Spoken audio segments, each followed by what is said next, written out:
Did you know that the Joliet Slammers not only pay homage to Joliet's prison history, but also has a connection to baseball legends like Mike Veeck and his father Bill Veeck, who changed the game forever?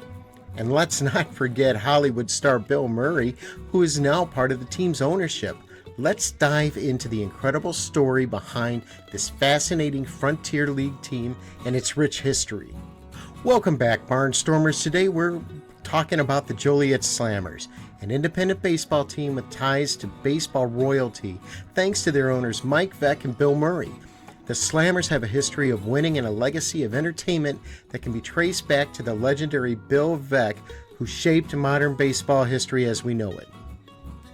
Duly Health and Care Field, formerly known as Silver Cross Field, DuPage Medical Group Field, and Joliet Route 66 Stadium, is home to the Slammers. Built in 2002, the ballpark holds 6,016 fans and features a 360-degree concourse that ensures that you're never far from the action. It's a cozy yet vibrant stadium that perfectly suits the Slammers' energetic style of play. The field itself holds 6,016 fans, and the field dimensions are left field is 348 feet, center field is 400 feet, and right field is 327 feet. One interesting feature of Duly Health and Care Field is the open seating in some areas, like the standing rail along the left field wall. That's where fans can enjoy a great view while eating and drinking. It's a laid-back atmosphere where everyone feels part of the game. You can find the Joliet Slammers at 1 Mayor Art Schultz Drive, Joliet, Illinois. For tickets or more information, give them a call at 815-271-7792. Duly Health and Care Field is conveniently located in downtown Joliet, just 1 mile north of I-80. If you're driving, it's an easy trip with plenty of parking surrounding the stadium. And the best part, it's free. Just avoid parking on the adjoining street on the south side of the stadium, as foul balls have been known to occasionally smash car windows. For public transportation, the Joliet Transportation Center is right outside the stadium, serving 2 metro lines that make it easy for fans from surrounding areas to catch a game. There are also bus lines nearby that provide quick access to the ballpark. The stadium is located right near the iconic Route 66, which makes it a fun stop for travelers exploring the historic highway. Joliet is a major stop along Route 66, and Duly Health and Care Field is just a short drive away from other Route 66 attractions like the Joliet Route 66 Museum. The stadium's previous name, Joliet Route 66 Stadium, even reflected this special connection. For those taking a trip down this famous road, a stop at the ballpark offers a great opportunity to experience some baseball history. You can also visit other nearby landmarks like the Rialto Square Theater before heading back on your Route 66 adventure. Whether you're driving in for a game or just passing through on Route 66, Duly Health and Care Field is a perfect stop for baseball history and fans alike. Opened in 2002, Duly Health and Care Field was originally built for the Joliet Jackhammers. But when the team dissolved in 2010, the Slammers took over. In 2018, the stadium underwent renovations, including the installation of artificial turf to keep up to modern standards. The field continues to serve as a top venue for Frontier League games and local events. One of the most unforgettable events at Duly Health and Care Field is what the Joliet Slammers call tarpocalypse. High winds during a rain delay lifted the field tarp and carried it clear across the field, knocking over a dozen staff members, including team president Bill Waluski. Captured live on a Team Ustream channel and later posted on YouTube, the Tarpocalypse video has since been viewed by 500,000 people. Waluski recalls, "We heard the wind come up and we start running from first base to third base. The edge curled up and the next thing I knew, there was a sea of tarp coming at us. The powerful gust swept the tarp across the field, engulfing several crew members, including Waluski, who ended up buried beneath it. Despite being knocked off his feet and trapped for several minutes, Waluski managed to stay calm and find a way to breathe until other staff members rescued him.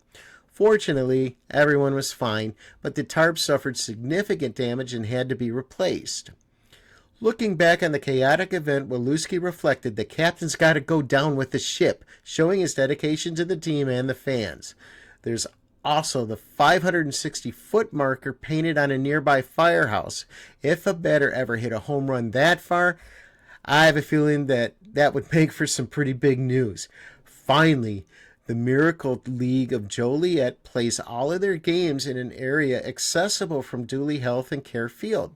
The mission of the Miracle League Association is to provide opportunities for children and young adults with disabilities to play Miracle League baseball regardless of their abilities, promote community support and sponsorship of Miracle Leagues, and promote the construction of special facilities which meet the unique needs of Miracle League players and their families.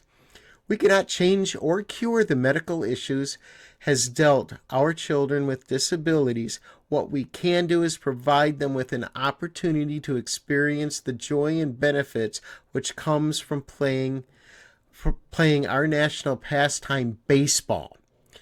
I really hope to come back to the field and catch a Miracle League game next year. It's definitely on my list. The Slammers name honors Joliet's prison history and the baseball-turned Grand Slam.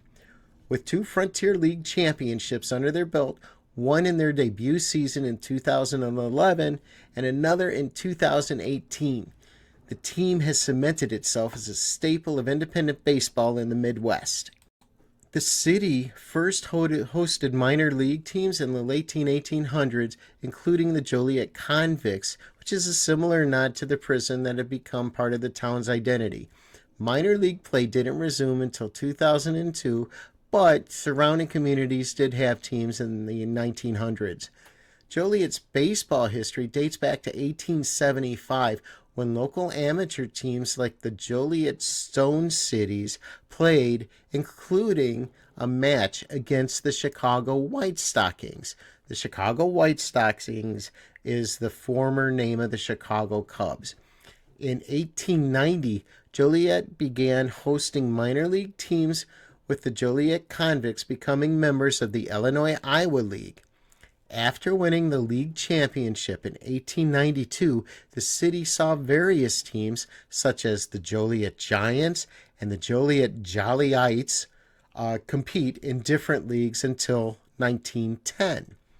Joliet was without minor league baseball until the 2002 Joliet Jackhammers began to play as members of the Northern League.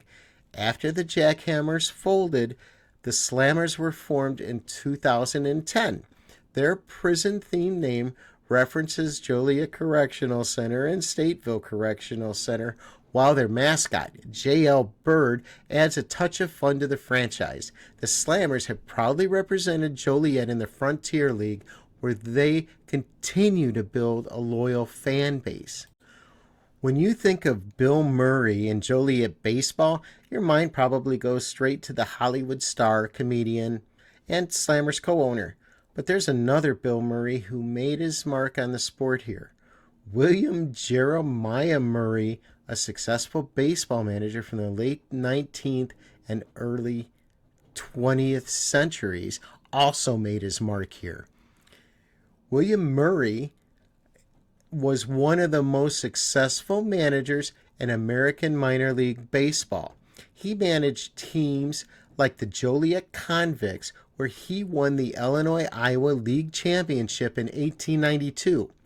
Murray's career in the minor leagues spanned 18 seasons, during which he amassed 1,234 victories with a .585 winning percentage, one of the highest among longtime minor league managers.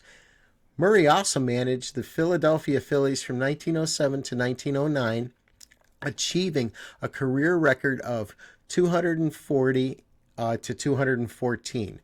Although he eventually left the major leagues, his contributions to baseball were significant, particularly during his time in the minors, where he developed a reputation for building winning teams.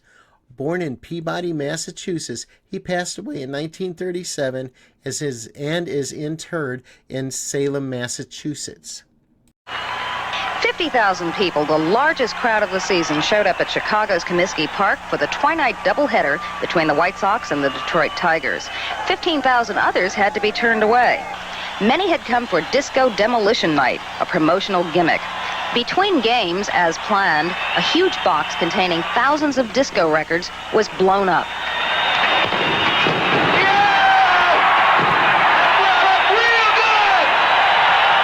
The rest was unplanned.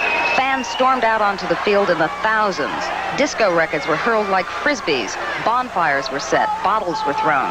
The batting cage was torn down and destroyed. Fistfights broke out. White Sox players had to be locked in their clubhouse for their own protection. The melee lasted an hour and a half and resulted in 39 arrests and a few minor injuries. The baseball fans missed the second game. It was canceled. The White Sox lost it. It was forfeited to Detroit. Mike Veeck, now part owner of the Slammers, is known for his wild and creative promotions, including the infamous Disco Demolition Night in 1979, which caused a riot at Comiskey Park and forced the White Sox to forfeit the game. This sense of showmanship runs deep in the Veeck family. Mike's father, Bill Veeck, was a baseball visionary and Hall of Fame team owner. Bill Veeck was behind many of baseball's most innovative and controversial moments, such as integrating the American League by signing Larry Doby, the first black player in the AL, and also famously sending a 3'7" Eddie Gaedel to the plate for the St. Louis Browns in one of the most whimsical moments in baseball history. Bill Veeck believed that baseball should be fun for everyone, a philosophy his son Mike carries forward to this day.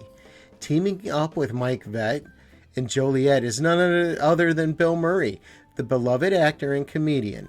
Murray is not just a casual fan. He's a lifelong lover of baseball. You might know him from classics like Ghostbusters, Caddyshack, and Groundhog Day, but what you might not know is that Murray has been involved in baseball ownership over the years. A diehard Chicago Cubs fan, Murray famously celebrated with the team during their historic 2016 World Series run. Before that, he was part owner of the St. Louis Saints, a major league team known for their fun, fan-centric atmosphere, a perfect fit for Murray's irreverent sense of humor. He and Mike Veeck transformed the Saints into one of the most popular independent baseball teams, bringing wacky promotions, entertainment, and a sense of community to the ballpark. Now, with the Slammers, Bill Murray is bringing that same magic to Joliet. While he's better known for his acting, his role in baseball is no joke. Murray is often spotted at games, interacting with fans, signing autographs, and even throwing out the first pitch. His down-to-earth personality and love for the game makes him a natural fit for a team like the Slammers, where entertainment is as much a part of the experience as the game itself. In fact, Murray's baseball philosophy aligns perfectly with the Veecks. Both believe baseball should be fun, lighthearted, and above all, a great experience for the fans. With the combined forces of Mike Veeck's promotional genius and Bill Murray's star power, the Slammers are in for an exciting new chapter. I personally remember once Murray was supposed to throw out the first pitch at a Cubs game. He did his windup and he threw it into stands to one of the folks in the seats instead of throwing it over home plate, solidifying his attitude towards the game and his whimsical approach to baseball. I hope you enjoyed learning a little more about the Joliet Slammers, their connection to baseball royalty, and the vibrant history of Duly Health and Care Field. Don't forget to subscribe for more stories about our sport, and let me know in the comments if you've got a favorite Slammers memory. So long, everybody.